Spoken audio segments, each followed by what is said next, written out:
बॉलीवुड में इन दिनों ओरिजिनल कहानियों का अकाल है। इसका अंदाजा ढेरों की तादाद में बन रही रीमेक और सीक्वल फिल्मों से लगाया जा सकता है। वरुण धवन की मुख्य भूमिका वाली बेबी जॉन भी अच्छी मौलिक कहानियों के इसी सूखे का नतीजा है, जो ब्लॉकबस्टर तमिल फिल्म थेरी का रीमेक है। साल 2016 में आई इटली की थेरी ने हिंदी पट्टी में थालापति विजय की साख मजबूत की थी। यह फिल्म यूट्यूब पर और दूसरे OTT प्लेटफॉर्म पर हिंदी डबिंग के साथ मौजूद है। ऐसे में करीब 10 साल बाद इस कहानी को क्रिसमस के मौके पर धूम धड़ाके से इटली की प्रोडक्शन कंपनी ने ही बॉलीवुड में उतारा है। पर कुछ तो नया होना चाहिए था। तो आइए दोस्तों, बेबी जॉन मूवी को एक्सप्लेन करते हैं। वीडियो अगर अच्छा लगे तो वीडियो को लाइक करके चैनल को सब्सक्राइब जरूर कीजिएगा, ताकि आपको इसी तरह के लेटेस्ट और फ्रेश कंटेंट मिलते रहे। तो फिल्म की शुरुआत होती है कुछ खूंखार विलन से, जो कि लड़कियों को किडनैप करके दूसरी कंट्रियों में बेच दिया करते हैं। ये काम उनका बहुत ही तेजी से चल रहा था और आए दिन लड़कियों की स्मगलिंग होती जा रही थी। लेकिन एक दिन अचानक से इसकी खबर एक पुलिस इंस्पेक्टर को पड़ जाती है।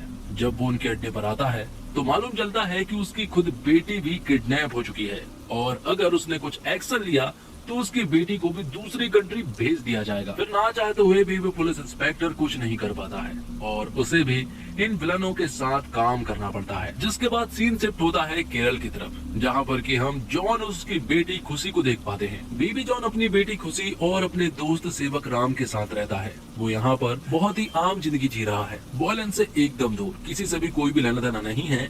और बेबी जॉन अपनी बेटी खुशी से बहुत ही ज्यादा प्यार करता है। लेकिन खुशी को ऐसा लगता है कि शायद बेबी जॉन एक डरपोक पिता है और जॉन जब हर रोज अपनी बेटी खुशी को स्कूल छोड़ने के लिए जाता है तो वो हमेशा लेट हो जाया करती है। इसलिए खुशी अपनी टीचर तारा को हमेशा कुछ न कुछ उल्टे सीधे बहाने बताती रहती है। साथ ही हमें ये बात भी मालूम चलता है कि जॉन की एक बेकरी है और वो काफी अच्छी खासी भी चल रही है। एक दिन मालूम चलता है कि जॉन की बेटी खुशी को एक लड़के ने थप्पड़ मार दिया था। तो जॉन अपनी बेटी खुशी को समझाता है कि जब कोई आपको थप्पड़ मारे तो आप भी उसे पलटकर थप्पड़ मार सकते हैं। तो खुशी ने भी उसे बुरी तरह से मारा था।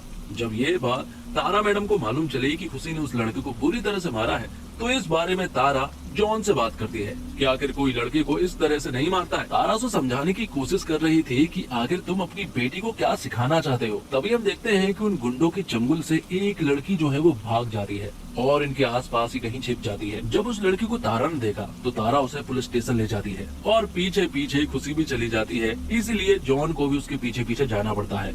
जब जॉन वहाँ पहुँचा तो वो पुलिस इंस्पेक्टर जॉन को देखकर पूरी तरह से हैरान था।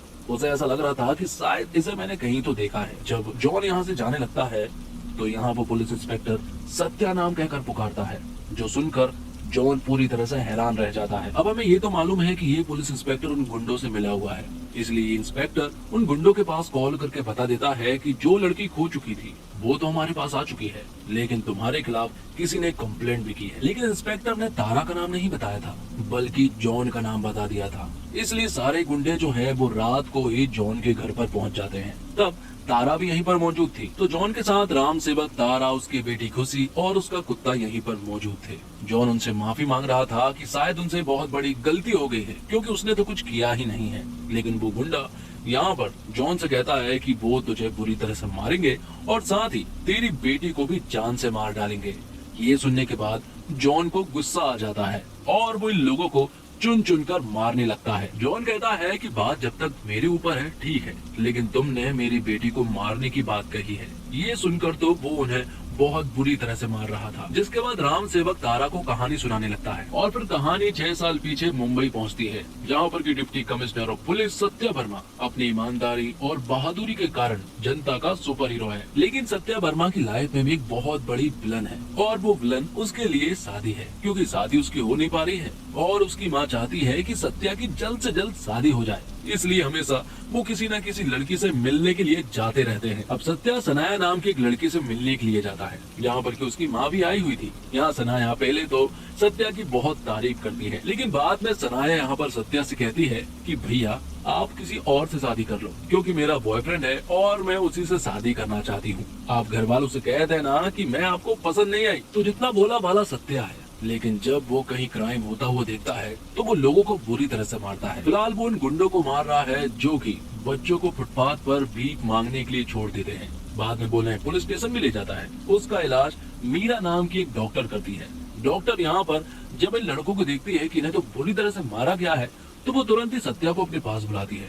वो उसे बहुत सुनाती है। वो उससे कहती है कि कोई भला इस तरह से किसी को मारता है क्या? भले ही तुम पुलिस वाले हो, लेकिन इस तरह से नहीं मारना चाहिए। लेकिन जब सत्या मीरा को सच्चाई बताता है तो मीरा भी उन पर कोई रहम नहीं करती है और इसी कारण उनके बीच दोस्ती हो चुकी थी और आज रात वो लोग मिलने भी वाले थे। तो अब धीरे धीरे वो दोनों एक दूसरे के साथ काफी सारा टाइम स्पेंड करने लगे थे और एक दूसरे को पसंद भी करने लगे थे। जिसके बाद नाना नाम के एक दबंग गुंडे को दिखाया जाता है जिससे पॉलिटिशियन, पुलिस, बहुत बड़े बड़े मिनिस्टर सभी लोग बुरी तरह से डरते हैं। इन सबको तो नाना अपने जेब में लेकर घूमता है। उसका एक बेटा भी है जो कि काफी ज्यादा अय्यास है और हमेशा वो कुछ न कुछ क्राइम करता ही रहता है और लड़कियों को स्मगल करने का जो धंधा है वो सारा धंधा नाना का ही है। अब क्योंकि मीरा और सत्या एक दूसरे से प्यार करने लगे थे इसलिए सत्या मीरा को अपनी माँ से मिलाने के लिए लाता है। वो जब मीरा से मिलती है तो सत्या की माँ को मीरा बहुत ज्यादा पसंद आ जाती है। तो सत्या ने तो पूरी तरह से मन बना लिया था कि अब तो उनकी शादी होकर ही रहेगी। लेकिन अभी एक प्रॉब्लम और सामने थी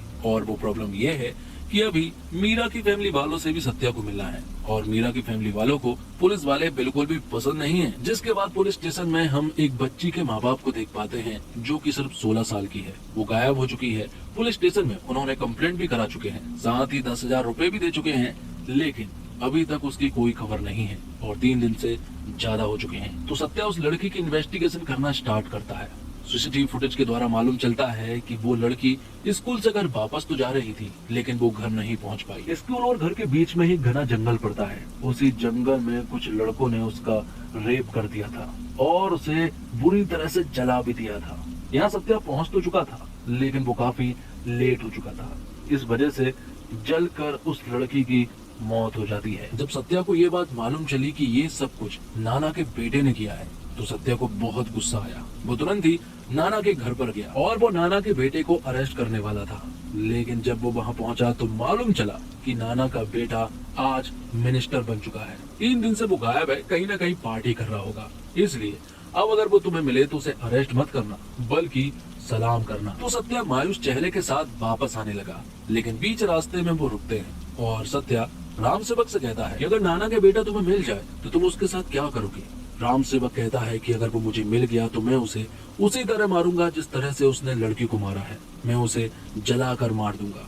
तभी एक सिगरेट जो है वो घास के ढेर में गिर जाती है और तभी आग लगना स्टार्ट हो जाती है और उसी के बीच में से नाना का बेटा भी जलता हुआ आ रहा था। मतलब कि 3 दिन पहले ही सत्या ने नाना के बेटे को किडनैप कर लिया था। वो उसे बुरी तरह से टॉर्चर भी कर रहा था। सत्या ने उसे उसी तरह से मारा जैसा कि उसने उस लड़की को मारा था। नाना के बेटे को सत्या ने मारा है ये चीज साबित नहीं हुई है। लेकिन जब ये बात नाना को मालूम चली तो नाना तुरंत ही उस जगह पर पहुंचा। बल्कि सत्या ने खुद ने ही यहाँ नाना को बता दिया था कि मैंने ही तेरे बेटे को मारा है। नाना उससे कहता है कि इसका बदला मैं जरूर लेकर रहूंगा क्योंकि मैं अपने बेटे से हद से ज्यादा प्यार किया करता था। अब अगले सीन में हम देखते हैं मीरा और उसकी फैमिली को जो कि एक रेस्टोरेंट में थे और वो आज सत्या से मिलने वाले हैं। मीरा की फैमिली वालों को सत्या पसंद इसलिए नहीं है क्योंकि वो एक डिप्टी कमिश्नर है और आए दिन उनके ऊपर हमले होते रहते हैं जिस वजह से मीरा की जान भी खतरे में रहेगी। लेकिन यहाँ पर सत्या उनसे कहता है कि वो गांधीवादी पर यकीन करता है इसलिए आप बिल्कुल भी टेंशन मत लीजिए।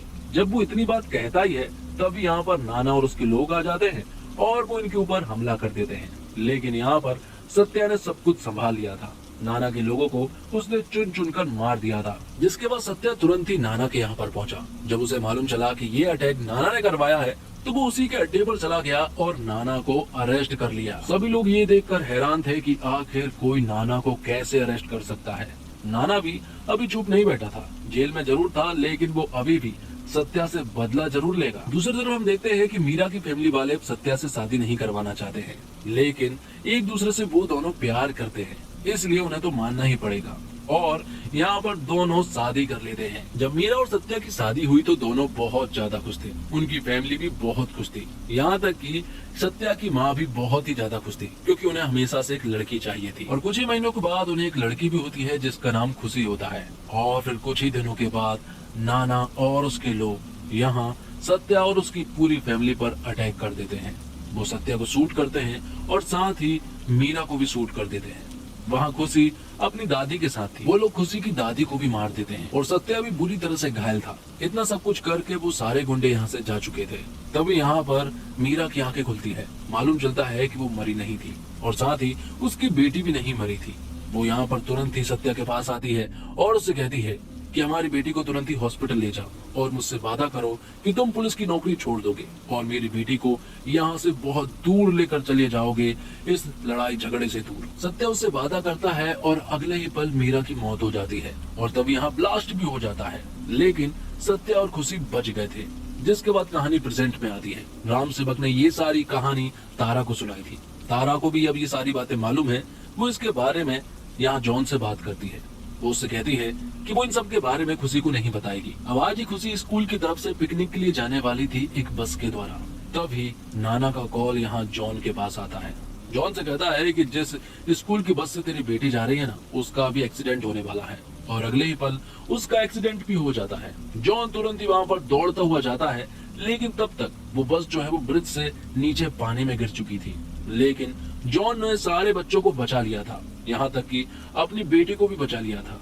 लेकिन अब वो समझ गया था कि सत्या को वापस आना पड़ेगा, क्योंकि अगर नाना की वजह से उसकी बेटी की जान खतरे में है तो वो इस तरह से हादसे करवाता रहेगा और इस वजह से कई सारे बेगुनाहों की जान जाएगी। इसलिए जॉन समझ गया है कि अब किसी भी हालत में सत्या को तो वापस लाना ही पड़ेगा और इन सबको मजा चखाना ही पड़ेगा, वरना ये लोग हमें और हमारी फैमिली को जीने नहीं देंगे। तो जॉन अब पूरी तरह से सत्या बन जाता है, बिल्कुल पुराने पुलिस वाले की तरह, और तुरंत ही पुलिस स्टेशन जाता है।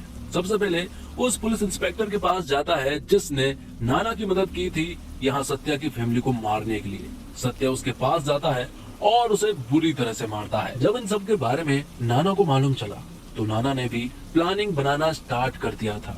उसका एक भाई भी था जो कि एक बहुत बड़ी कंस्ट्रक्शन साइट में था, लेकिन आए दिन वहाँ भी अक्सर लोगों की मौत होती रहती है और इसका कोई भी जवाब नहीं दे पाया है। जब इसके बारे में सत्या को मालूम चला तो सत्या तुरंत ही उस कंस्ट्रक्शन साइट पर जाने लगा, लेकिन मालूम चलता है कि ये सब कुछ नाना की प्लानिंग है। वो सत्या को वहाँ पर बुलाना चाहता है ताकि वो सत्या को वहीं पर जान से मार सके। तो सत्या वहाँ पर पहुंचकर इन लोगों को बुरी तरह से मारने लगता है।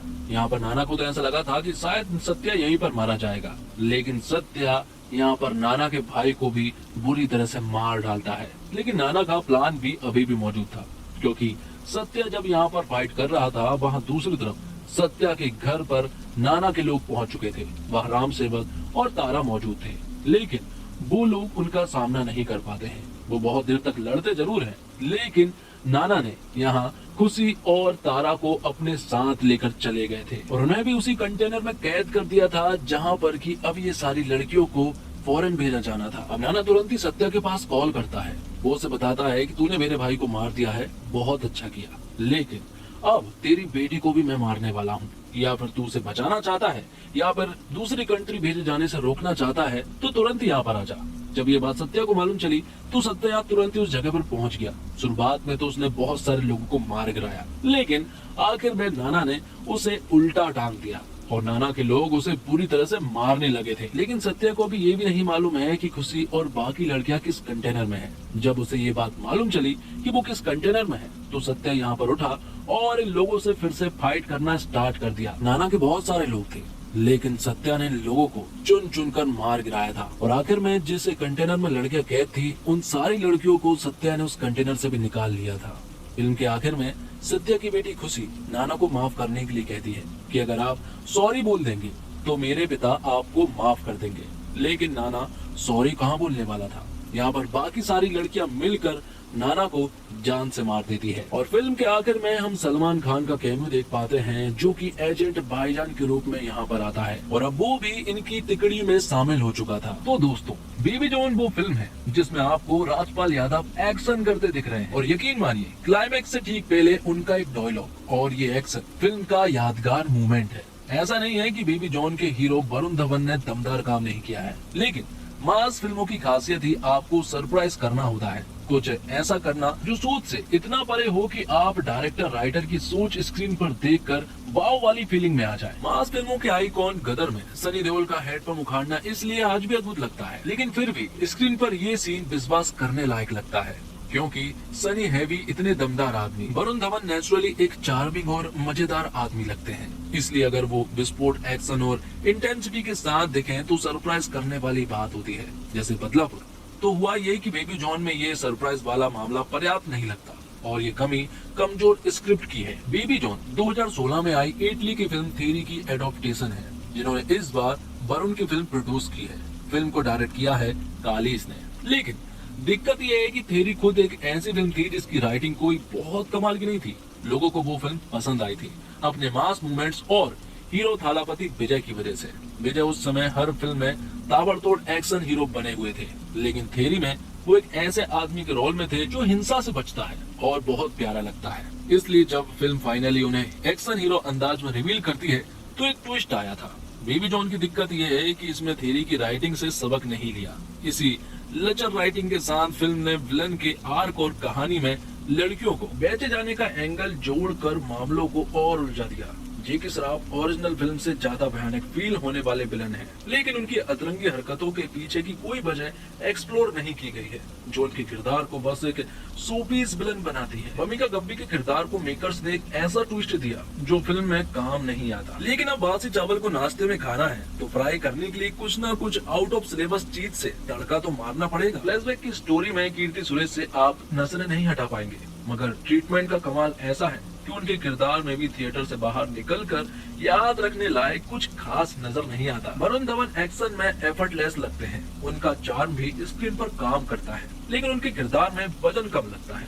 इससे धांसू इंटेंसिटी और एक्शन के साथ वो हाल ही में हनी बनी में नजर आ चुके हैं। फिल्म रुक रुक कर जॉन या सत्या के इमोशन एक्सप्लोर नहीं करती और एक चीज से दूसरी चीज पर भागती रहती है। फर्स्ट हाफ के पहले 40 मिनट तो इतनी तेजी से भागे कि लगा डायरेक्टर का मूड यहीं पर फिल्म को निपटा देने का है। मगर फिर उन्हें याद आया कि बहुत सारे एक्शन सीक्वेंस के साथ उन्हें वरुण धवन को लेकर जनता का मसीहा, गरीबों का देवता, बेसहारों का रक्षक टाइप जो पोर्शन शूट किए गए थे वो भी तो फिल्म में फिट करने हैं। फिर उन्होंने तरीके से इन सब का हिसाब किया, फिल्म में सेट किया कि 15 मिनट से ज्यादा कहानी के लिए बरकरार ना रहे। सबसे अजीब चीज ये है कि टीवी पर थेरी का जो हिंदी डब्ड वर्जन चलता था, बेबी जॉन के डायलॉग उसके मुकाबले भी कहीं ज्यादा ठंडे हैं।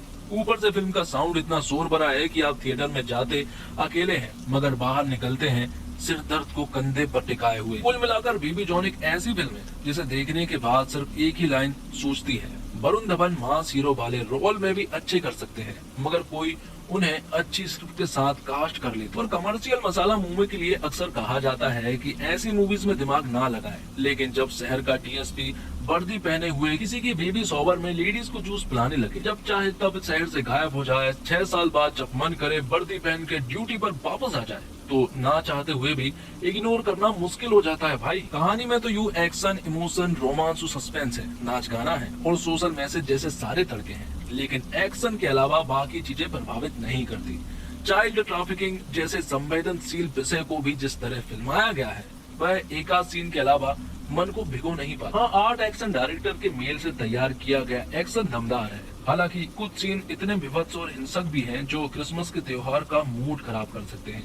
एक्टिंग की बात करें तो कीर्ति सुरेश खूबसूरत लगती है, भूमिका गब्बी प्रभावित करती है, पर उनके किरदार को और एक्सप्लोर किया जाना चाहिए था। चाइल्ड आर्टिस्ट जारा अपनी मासूमियत से दिल जीत लेती है, जबकि रामपाल यादव अपने मोनोलॉग और आखिरी सीन में तालियां बटोर ले जाते हैं। अब अगर हीरो वरुण धवन की फिल्म में तालियां सहयोगी कलाकार राजपाल यादव के लिए बज रहे हैं, तो जाहिर है वरुण धवन को अपनी एक्टिंग पर और मेहनत करने की जरूरत है। उनके सारे गुड लुक्स, स्वैग, जेकी श्रॉफ भी कैरिकेचर वाले विलन में टाइप कास्ट होते जा रहे हैं। एक्शन और सिनेमेटोग्राफी फिल्म को मजबूत बनाते हैं, जबकि थमन गानों में यादगार वाली बात नहीं है। हालांकि टाइटल ट्रैक नैन मटक का गाना चर्चित हो चुका है। और इसी के साथ ये वीडियो यहीं पर समाप्त हो जाता है। दोस्तों, उम्मीद करता हूँ आपको वीडियो पसंद आई होगी। वीडियो पसंद आई हो तो वीडियो को लाइक करके चैनल को सब्सक्राइब जरूर कीजिएगा, ताकि आपको इसी तरह के लेटेस्ट और फ्रेश कंटेंट मिलते रहे।